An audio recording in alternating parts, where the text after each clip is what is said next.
What's up, everybody? We're here again with We've Got Issues. It is our regular conversation amongst a group of friends who've been known each other for more than 40 years and have spent all those years talking about the topics in our lives and in the world. And now instead of doing it face to face or over text thread, we're now sharing it with you because we believe that probably you and your friends are talking about the same things, and we'd love to hear from you.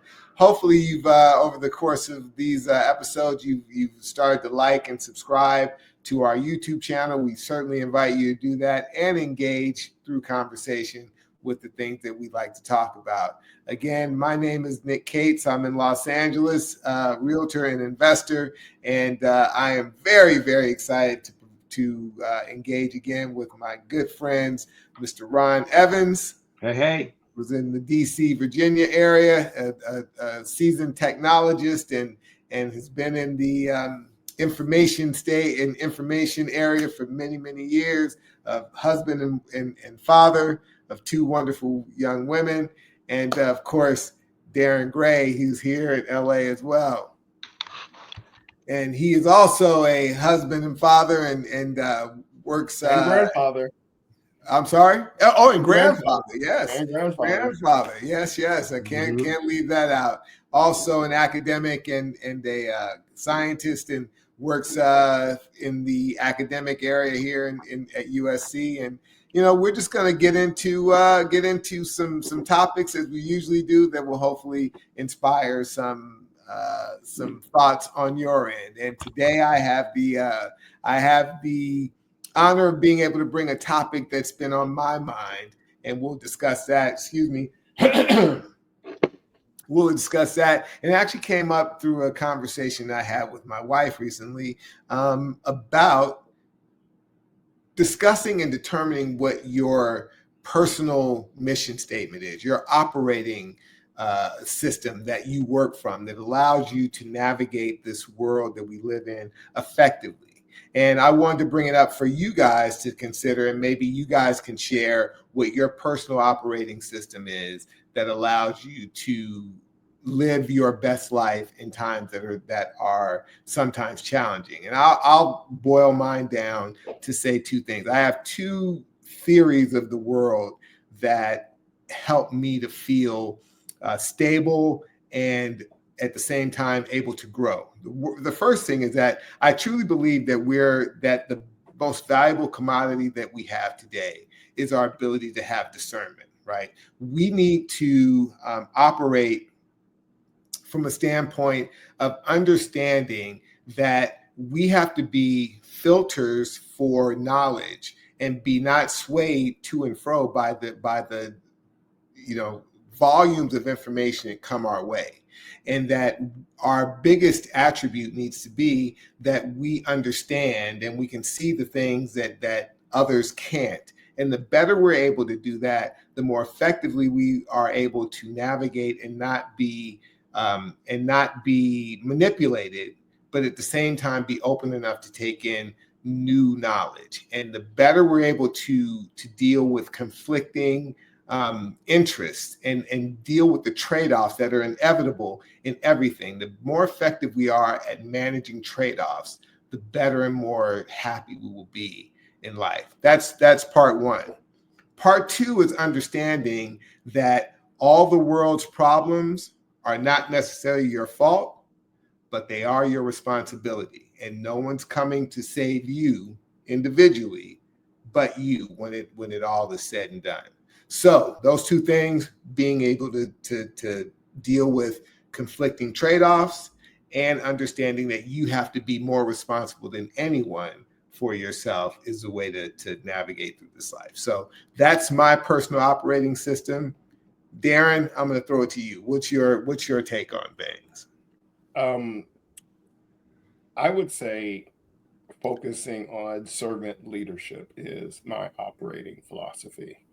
In my role as a husband, a father, a grandfather, my role at work, even my role in the HOA, and in the military, when I was in the military, I'm often thrust into positions of leadership just because, nature abhors a vacuum. So when there's a lack of leadership, I sort of get drawn into that space.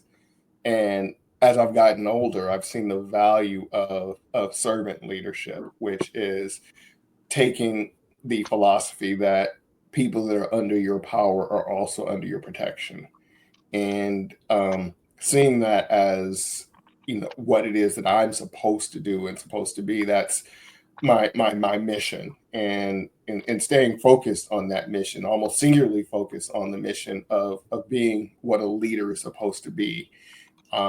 It helps me, and in terms of making sure I don't fall into the trap of many leaders into believing that you're always right. I look at the Israeli tenth man rule, and I've adapted that in my young life. Is, well, let me look at everything that I believe as if I was wrong. Let me examine my position from I'm wrong. How would I deal with that on the other side of it?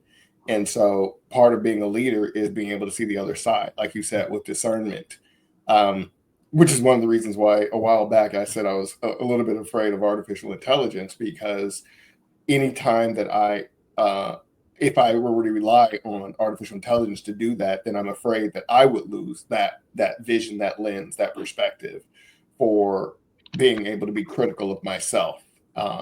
Because that is as important as taking that leadership role for me. Got it. Ron, what say you? It's a great question. I mean, it would take a long time just to unpack it, but I think that there's two things that came to my mind that are sort of like personal credos that I live by, and they're sort of independent, but they're connected.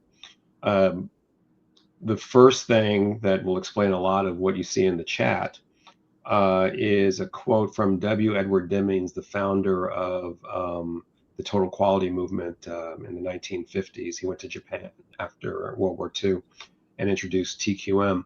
And his famous phrase is, without data, you're just another person with an opinion. And I've always embraced that, because one of the things that I'm pretty good at from my undergraduate degree is I'm pretty good at communication and selling and trying to persuade and manipulate. And in business, you see the salespeople, the vendors trying to do the same thing. And they're using some of the same techniques that I learned in Marshall. And you see that people are trying to manipulate you and play on your emotions. And at the bottom line is, show me the data. I hear what you say. I'm a good talker too. Show me the data. And let's have an honest conversation. Let's look at the math. And then once we understand the formula, the numbers are the numbers. Show me the data. So that's one of my personal credos is I need to look at these things from an analytical perspective. I need to understand the formula. Another quote from the TQM movement, that's from the Six Sigma movement, is you do not understand a problem until you can express it mathematically. And I really like that one as well. So they're both in the same theme. So understanding and analyzing things mathematically is something that's very important to me. It's probably why I look at Quicken every day to try to figure out mathematically how we're doing, especially over the past month. But the other part of my creed, and I've said this on a number of shows, said it to my daughters, a man's job is to leave the cave, kill something, and drag it back. And when you unpack that, it means that when you leave the cave and you see an antelope far away, you don't go back to the cave saying, well, you know what? We're not going to eat tonight because the antelope was too far away. Your job is to go provide and to build a better future so you can make sure your family can eat. The other part of that is, if you are being a good steward, hopefully you are, and the analogy breaks down, but we'll assume they have refrigeration in the cave. We hope that you are building stores of resources, so in case something happens on the plane to you, your family can sustain themselves without you there. So being able to be that provider, so the wife and the next generation can benefit from the effort that you provided, is always top of mind, and always how I view everything from work, career, investing. Am I providing for my family? And am I passing on to the next generation a little bit more food than they had before, certainly more food than I had? So those are my two credos.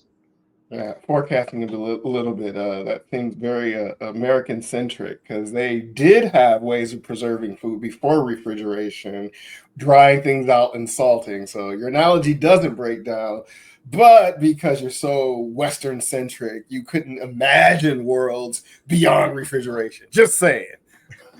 Yeah, wait for Darin to pick out like the most trivial part of your argument. Yeah, exactly. Exactly. But yeah, I think those are really interesting and wise, and I think somewhat symbiotic, ideas. I think that we have.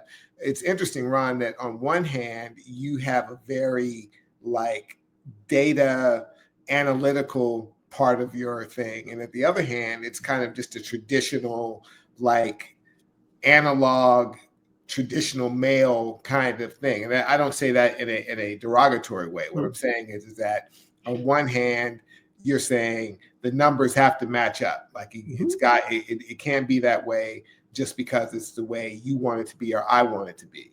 And I think that I resonate with that, because what I was saying about being able to analyze and deal with conflicting interests and so forth, and being able to do that well, has to do with understanding that all the numbers don't necessarily, like there are two things that can be true at the same time. Like the antelope is far away and I'm hungry, right? And so sometimes you have to do more to get more. The trade-off is that I may be gone longer from the cave in the pursuit of that antelope. Yep. My family may want to keep me close because there may be other dangers.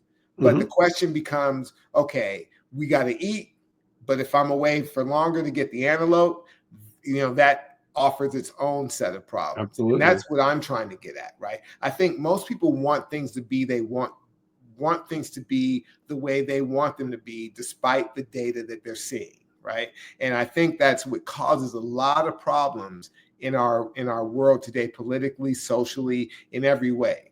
That people want simple answers to increasingly complex issues. We talked about in the previous episode, for example, or a recent episode about the United States role internationally and so forth, and what we give up in terms of what we get, right? There's so many ways in your personal life, in your home life, where you say, I could do this or I could do that. Both of them are equally valuable in some way. It could be emotionally valuable, but economically, an issue that you have to deal with. It may have a trade-off in that way. And I just think that if we as human beings, I'm including myself, just become very comfortable with the idea that sometimes our wants or needs are in conflict with one another. And the best way to do it is to do what you said, Ron, which is to look at the data, whether that's actual numbers or just cost benefit to the best of our knowledge, and make a decision and live with that decision, because you try to count up the cost, right? And that way you can be happy no matter what the outcome, because the outcome you may not be able to govern, but you can govern the action that you take. And I'm always concerned about over-reliance on data and information, because the context and the source, you need to understand that as well. So like if I were to go into the legislature now, which are, younger folks, and I were to say, we need to spend more money on literacy because 50% of the people in the state read below the median reading level, and that's unacceptable. I'd get a lot of applause and might even get a bill. But the definition of median is 50% and 50% above and 50% below. So without context, data can be, I said median, not median. You gave your explanation, your definition was for the mean, not the median. No, mean is average. Median is 50% and 50% above and below. It is the 50th data point, 50% data point. Yeah, for median, not mean. Mean is average. But I think nonetheless, you're trying to make a bigger point, though, Darin. I'm sorry. I just want to be pedantic like Darin was. Was I wrong? Was I wrong? So subscribers, you can look that up and see which one of us is right. And in the context, when you say Darin was right, just make sure that you do @Ron. Nonetheless, what I'm saying is, with the way information and data is coming at us, without context and understanding, you can be misled.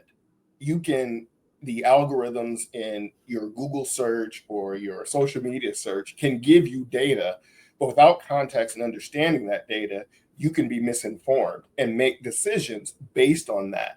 And you can mislead other people intentionally or unintentionally because of that.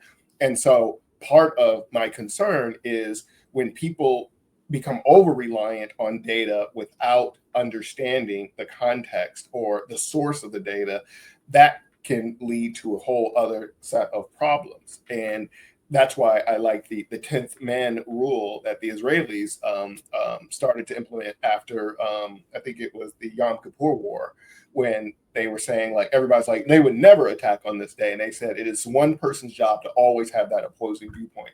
So when you're looking at data or you're looking at information, you have to take the position, like, what if this is wrong?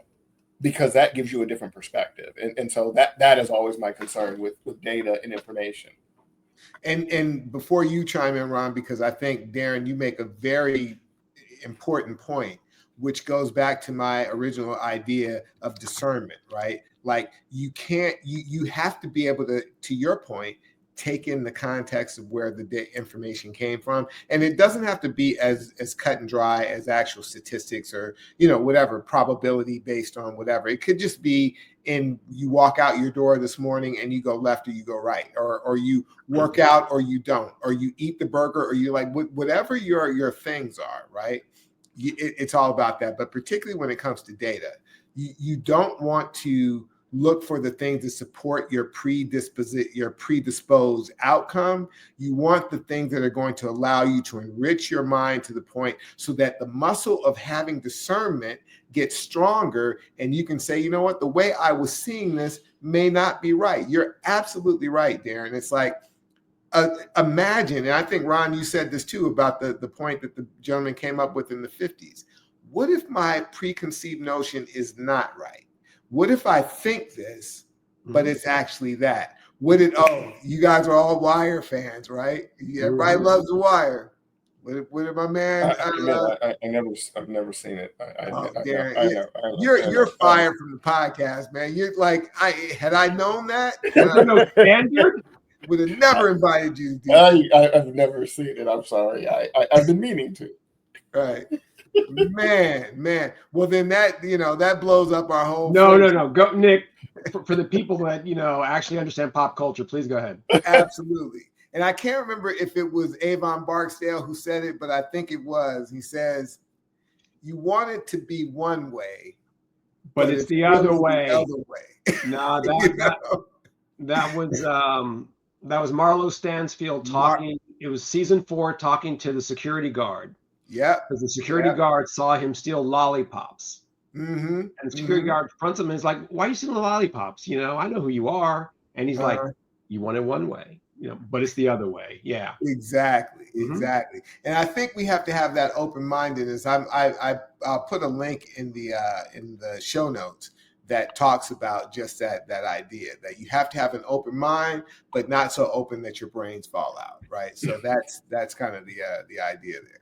Yeah, and I think that's what's missing in politics now is, being able to see the other point. We had a recent text chain with a buddy of ours who just can't see beyond his hate of the current administration and will demonize an entire, half the country because of that, as opposed to taking a minute going, well, why are they listening to this guy? Exactly. Being able to see that. And I'm not patting anybody on the back, but somebody sort of called this about the election, this time last year and was punked by everybody on the text chain because of the cost of my McDonald's order. Just saying. Oh, no. You were complaining about the McDonald's order. You were complaining about you had to use Uber Eats to get the McDonald's, and you didn't like the fact that it was like $16 for using Uber Eats to get McDonald's. So that's the height of privilege, that you had a credit card, a smartphone, and now you're complaining about how much it costs for delivery. I mean, correct me if based I'm on wrong. that, Trump's going to win. Exactly. Yes. Exactly. Yes. It's the Uber Eats predictive model of politics. Yes. Yeah. So, Darin, I mean, you opened up another avenue, and yeah, I mean, my problem, and my problem is people that cannot look from the other person's perspective. And as I mentioned in the text chain, from Hitler to Osama bin Laden to Trump, you pick someone, if you study the issue and their points of view long enough, you, as a good debater, should be able to say, I know what they're going to say. I know what supports their position. I know why it resonates with a populace. But here's why it's wrong. But until you can understand what the other person's position is, you're just going to demonize them and throw adjectives at them and make them less human and less worthy of actually trying to understand their point of view. So incredibly frustrating. Thank you for raising my blood pressure again for the second time today. Coming back to your 10th man point, I think that we're fundamentally saying the same thing, just differently. What I said when I said that, without data, you're just another person with an opinion. I also said, first, you have to agree on the formula, and then the data is the data. And that agreement, really, another word for it is consensus. When I work with teams, like I'm working with our development organization, and the person who is heads that organization has been really critical of the way our billing is being recognized by one of our cloud providers. And he was on the attack, really talking about how our billing's wrong, how our allocations are wrong. And I first had to make sure that, okay, let me understand what he's seeing.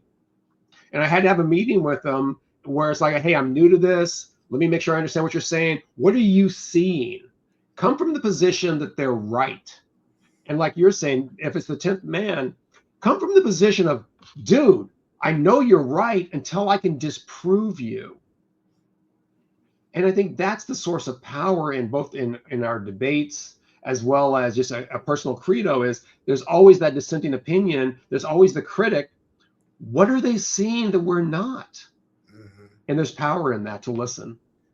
What's one of the truly, I want to say insidious, but it's the wrong word. It's more like the ironic, I guess, idea about what we're seeing in our country today from the administration standpoint, is that there are hundreds, literally, countless probably, problems with the way our government runs and the way it's run throughout administrations. Legitimate things that immigration, tariff policy, criminal justice, entitlement, Social Security, like you name any system that is instituted right now, and it could be improved, in many cases greatly improved.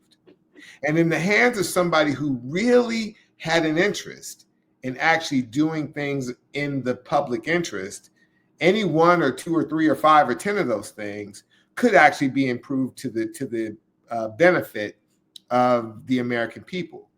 The problem, though, with what we see is that the kernel of truth is often being used to manipulate either people who want to believe that government is always bad and wrong, and say, I don't care what you do. You can blow it up, you can rip it up, you can do whatever you want to do because I know that government's bad and wrong. That's what I've been trained to believe. And they get triggered by that. And then you've got the other side who believes that government is always good and right. And so they get triggered in another way, right?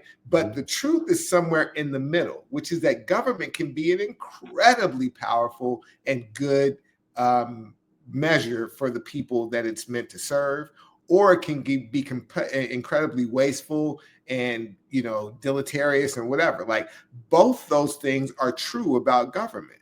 But the question is, over a continuum, are we at the mean or the median of where government should be? Or are we way over there on this side? Or are we way over on that side? And an actual thoughtful analysis of that would lead to certain outcomes that I think everyone could applaud. It doesn't matter which side of that scale you're on. So the idea that there is some truth to it is actually the seed that causes so much discontent on both sides. Something I used to say when I was in the teachers union years ago, which was based off of the government. I used to say to them, there is no union, it's we the teachers. There is no government, it's we the people.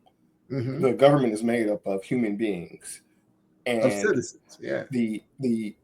The failings in government are because it's made up of people that are people, that we're human, we make mistakes. And so there will never be a perfect system of government because the people who are running it and creating it aren't perfect.